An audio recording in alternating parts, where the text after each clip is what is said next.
nobody wants to be a slave. No one really wants to be a slave. So everybody wants to be free, especially if you are a slave, of course.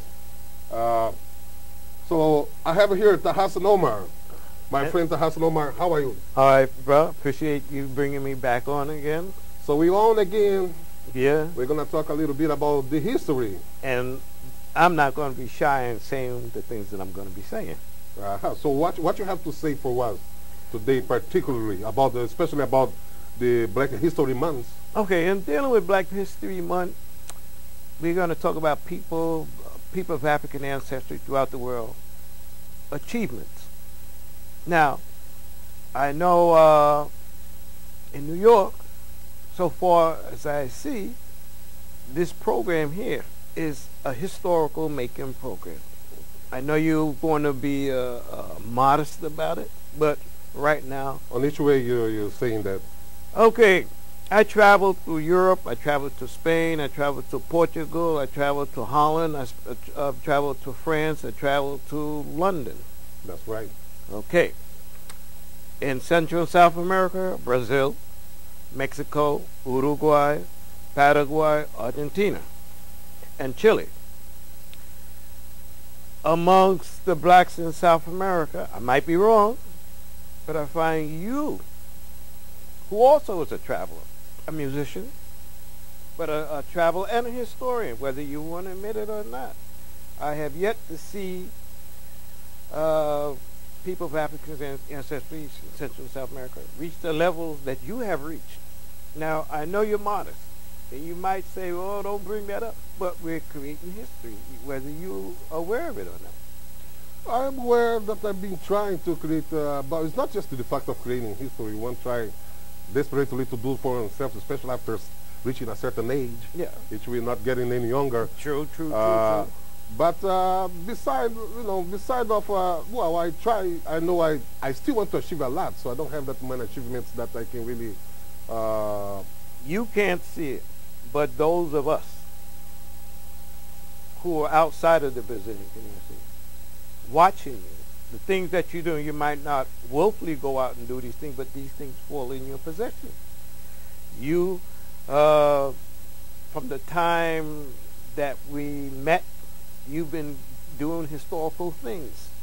True, you have enlightened me up through the Black history. Yeah. Because, you know, as in Brazil, it's not that we don't care about Black history, but the culture in there was made one way that was what they say emotionally cleansed. There was emotional cleanse on the Brazilian Black community in Brazil. Because, so, you know, it reflects a lot on the dance, on the music, you know, on the samba beat or on the batidas de terreiro, you know, the batuques that they make in quintal. It reflects a lot of the history. But people talk, so, you know, on the lyrics of the Brazilian music, we talk a lot about the history. We're talking about world history, as a matter of fact. We talk a lot about the history. But I don't think people are totally aware, you know, of the meanings of it. You know, they are not totally aware. History could be look at it like bookkeeping. You want to know the things that you achieve and what the things that you need to fix up. If you look at it, and no matter what you put your hands on, you're dealing with history. If you pick up a pandera, you're looking at North Morocco, what we would call a tambourine in English. You go into Egypt. You have a lot of entertainers, but they do not have that historical sense of history where, you know, some people just go entertain and party and drink, and they don't really understand where they're at, the contributions that they made. And I've seen, watching you, and other historians in them watching you, the things that you have achieved, we have yet to see in Brazil or some of the places that label totally integration for a poor choice of words. But as being in Black history, we see many things in Europe, because you had Black culture in Europe before slavery.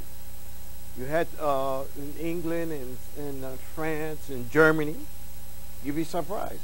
Some people came in as servants. Some people came as migrants. And what little things they achieved in historical sense is big, because a lot of things we don't get on in the books. you know, and we don't see it on TV. Because we don't see it in the book and don't see it in TV, that doesn't say this. Taking you. Going back to you. Well, you know, after you taught me a lot about the history and And I you also taught me research, too. but also resourcing, and when you told me about, for example, the Moors that has dominated Spain and Portugal for 800 years, Right. and the kind of culture, musical culture that they have left behind. So when you saw me playing my guitar, because I never really, when I started to play that guitar, that flamenco, that, so, you know, some people in Spain call flamenco, Yeah. but surely the music for North Africa, that's the father Right, of the right, flamenco right, music, right. father of the Arabic music, Right. father of basically of the Indian music, Right. because this is the roots of those three that comes out from the, you know, from the tribes from different tribes from North Africa, on which formed the Moors. So they call that the Moorish style. So that style, it came on me, but I never knew really why. Right, right. You know, But you also have another thing that you're holding back. I have yet, so far I'm seeing now, you doing the East European style. And very rarely, that's hard to have the drums and the pandetta mixed with East European, what people would call gypsy music. It's Gypsy very music, yes. tricky. With the violin. yes, yes. At one time before certain East European countries banned the drum and banned the pandetta, it was part of it. Same thing with flamenco and the drums. There was a time in Spain, under Moorish control, the drums was part of flamenco. Just like in tango, Yes. the drums was part of tango. Why it's not there no more? Your guess is there. Because when I went into Argentina, like I said, there's some things that you're doing you're not aware of. The people with a historical eye watching these things, and we keep an eye on you because you made me self-conscious of that, because when I start to all those people start to come to me while I was playing on the train stations and different spots on the city, you know, I start to attract the Egyptians start to come to me, the Indian people, you know, people from India start to come, the Hindus start to come, the Chinese, even the Chinese start to come, Italians, Spaniards, Brazilians, well, name it. And also the people from Romania, right? Right, East Europe. The East Europe. So when they start to come and buy my CDs, they were buying my CDs a lot at the time. So all my composition that I was playing at that time, you know, was everything that I was feeling at the time. I put on those music. I put on those music, and that's the feeling that came out when I started to self-taught me guitar. And you never went to those places. No, I never went to those places, definitely. So the thing is now, where did you get these things? I mean, and the style that you're playing is very, okay, the Spanish style is very, very, very, very old. That you don't even hear flamenco players playing. We call that the right-hand style, because most of it is made on the right-hand style. So I believe pretty much through history, they were not able to register all the scales of the right hand. You know, the right hand is a technique that, you know, particularly the way they teach guitar in those days is the 3 barrel fingers on the 3 barrel cards and the 2-1 on the bass line. So the style that I apply, it goes all the position and reverse. Every finger play all different chords or different you know, different right. But strings, now hit different strings, strum different strings, and basically that's why it's so complex. Right. You know, but very also complex. you're a pandetta player, what we would call tambourine. Yes. Now to be a tambourine player, a drummer, and a guitar player, that's very rare. True, Very, very rare. And not at the bottom of the level, you're at the top level. I have yet to see a flamenco guitar player play what we would call tambourines. I have yet to see a flamenco player play drums. Now, that's unique.